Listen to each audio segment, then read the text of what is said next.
کیا جدید ریاست کو ایک ازلی اور فطری حقیقت سمجھنا یہ ضروری ہے، یا یہ اپنے ایک تاریخی تہذیبی پس منظر میں وجود پذیر ہوئی ہے، اور اس پس منظر کو چیلنج کرنا اور اس ریاست کے سٹرکچر اور وجہ کو جس وجہ سے بنی ہے اس پر تنقید کرنا یہ ضروری ہے، یا پھر اسلام کو اس ریاست کے ساتھ موڈیفائی کر کے، یا اسلام کو نظم اجتماعی سے متعلق جو تقاضے تھے اس کو اس ریاست کے ساتھ ضم کر کے دنیا کو بتانا کہ اس ریاست کو تسلیم کر لیں، کیونکہ یہ جو ریاست ہے یہ تو ایک خاص عہد، خاص پس منظر اور خاص سماجی ڈیولپمنٹس کے بعد وجود پذیر ہوئی ہے۔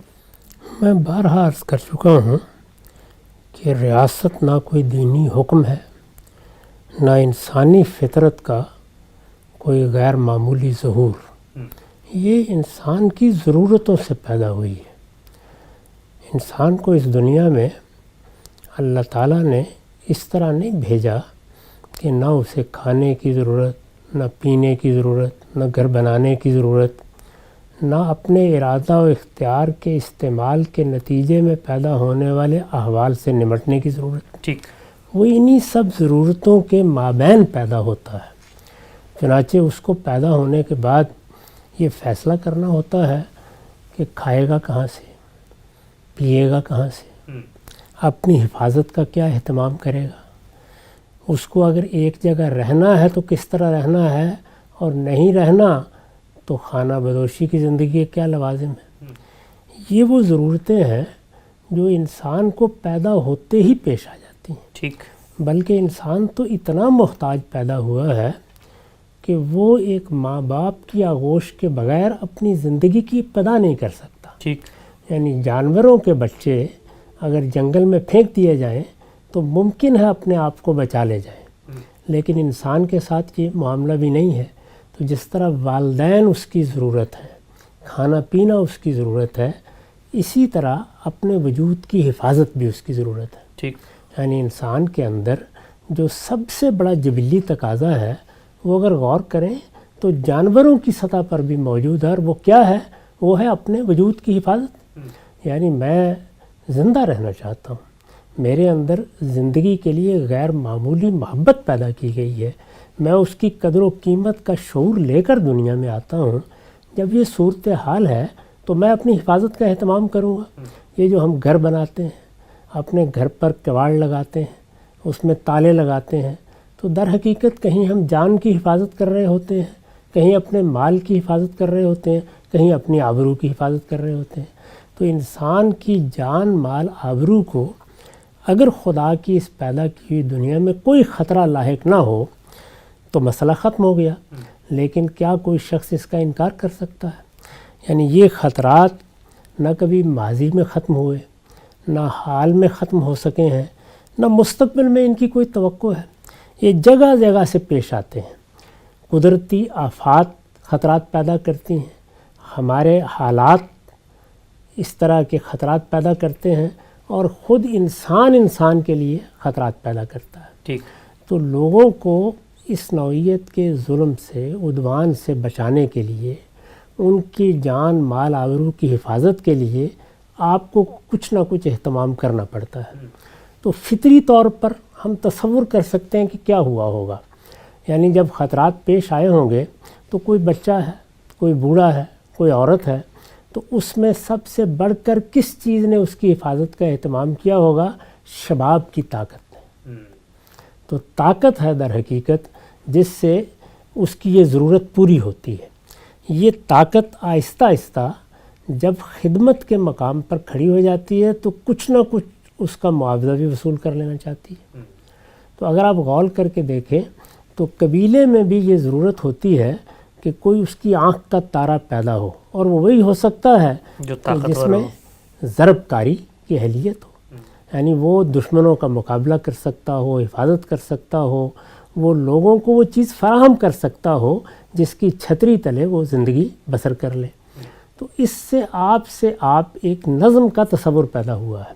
یعنی انسان چونکہ مل جل کر رہنے کی جبلت لے کر آیا ہے، تو وہ خاندان بنا لے گا، قبیلہ بن جائے گا، ان کے افراد کی تعداد زیادہ ہو جائے گی۔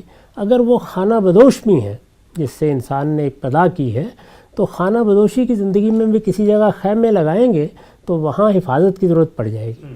جانوروں سے حفاظت، حشرات سے حفاظت اور اسی طریقے سے کسی حملہ آور سے حفاظت. ٹھیک. یعنی خود انسان سے بھی محفوظ نہیں ہے، تو اس وجہ سے ہر سطح پر اس کو حفاظت کا اہتمام کرنا پڑتا ہے. تو حفاظت کا یہ اہتمام ہے، یعنی انسان کے ارادہ و اختیار کے سوء استعمال سے اس کی حفاظت کا اہتمام کیا جائے. تو یہ طاقت کرتی ہے، یعنی اس کی ابتدا ہمیشہ یہاں سے ہوگی. جو لوگ طاقت رکھتے ہوں گے، حفاظت فراہم کر سکیں گے، وہ آپ سے آپ قیادت کے منصب پر پہنچ جائیں گے، یعنی لوگ ان کو اس حیثیت سے قبول کرنے لگیں گے. دیکھیے یہ قبولیت کا معاملہ بھی کیا ہے. یعنی انسان کو جب کسی چیز کی ضرورت پڑتی ہے تو اس کی ضرورت آگے بڑھ کر کوئی پوری کر دے گا. انسان کو مثال کے طور پر کھانے پینے کی ضرورت ہے، تو اگر پانی دور ہے اور کچھ لوگ لا کے دے سکتے ہیں تو وہ لوگوں کے لیے مرجع عقیدت بنیں گے، وہ ان کی طرف مدد کے لیے دیکھیں گے، اور وہ جب پانی لا کے دیں گے تو ان کے شکر گزار بھی ہوں گے. اسی طرح کا معاملہ غذا کا ہے. اگر غذا قریب میں میسر نہیں ہے یا اس کے لیے کچھ محنت کرنے کی ضرورت پڑتی ہے، یا مثال کے طور پر شکار کے علاوہ کوئی اور چیز نہیں جس سے پیٹ کی بھوک ختم کی جا سکے، تو شکار بھی ایک بچہ تو نہیں کرے گا. اچھا، عام طور پر عورتیں بھی نہیں کرتی تھیں، تو پھر کون کرے گا؟ تو وہی شباب ہے جس کی طاقت اصل میں یہ سب چیزیں فراہم کرنے کے لیے آگے بڑھتی ہے. تو جب یہ طاقت آگے بڑھتی ہے تو جیسے جیسے انسانوں کی آبادی زیادہ ہوتی ہے تو ان کے اندر قبائلی سطح پر نظم کا تصور پیدا ہوتا ہے. ریاست کی ابتدا در حقیقت یہاں سے ہوئی ہے. تو اس وجہ سے یہ جب ضرورت سے پیدا ہوئی ہے تو ضرورت ہی اس کے ارتقاء کا ذریعہ بنے گی. یعنی ضرورت پوری کرنے کا عمل ہی ہوگا. ضرورت کے ساتھ جو لوگ یہ ذمہ داری سنبھالیں گے وہ بھی انسان ہیں، اور چونکہ وہ بھی انسان ہیں ان کی بھی ضرورتیں ہیں. وہ ضرورتیں بھی ظاہر ہے کہ اس ادارے کے ذریعے سے پھر پوری ہوں گی.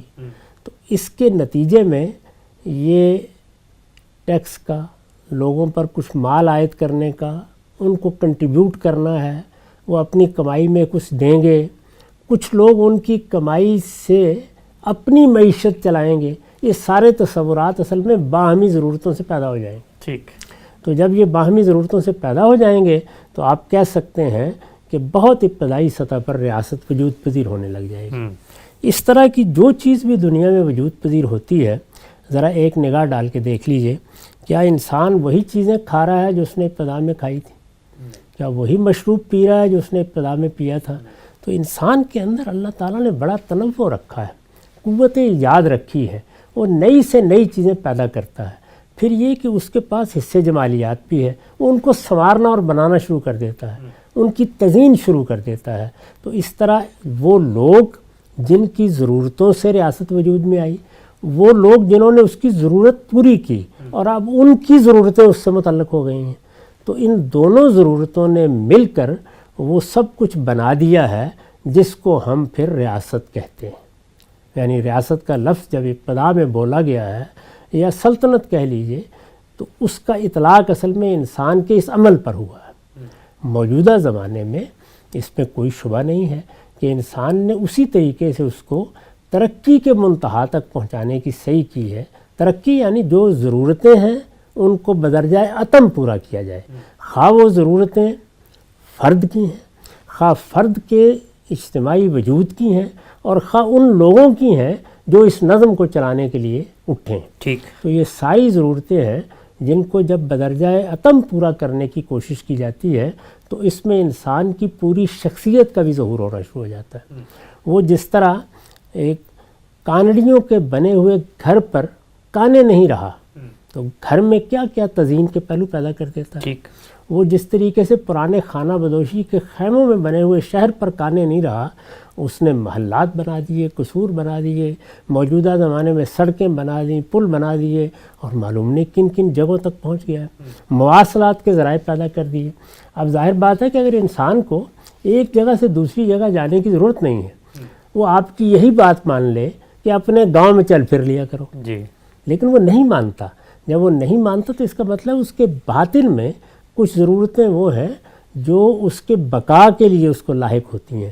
کچھ ضرورتیں وہ ہیں جو اس کی تنوع کیش طبیعت کے لیے اس کو لاحق ہوتی ہیں، ٹھیک، کچھ ضرورتیں وہ ہیں جو اس کے ایجاد اور تجسس کے ساتھ اس کو لاحق ہوتی ہیں۔